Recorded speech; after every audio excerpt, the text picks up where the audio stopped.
seas 3 to 5 feet. Here is the latest marine forecast for the following coastal Maine waters from Stonington to Port Clyde out 25 nautical miles. Hurricane force wind warning in effect from 2 a.m. Monday through Monday morning. Tonight, southeast winds 20 to 25 knots with gusts up to 40 knots, increasing to 25 to 35 knots with gusts up to 65 knots after midnight. Seas 4 to 7 feet, building to 11 to 16 feet after midnight. A chance of rain this evening, then rain after midnight with visibility 1 to 3 nautical miles.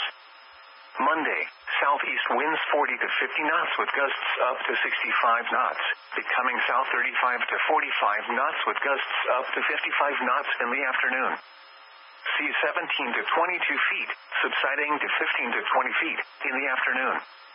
Rain in the morning, then a chance of showers in the afternoon. Visibility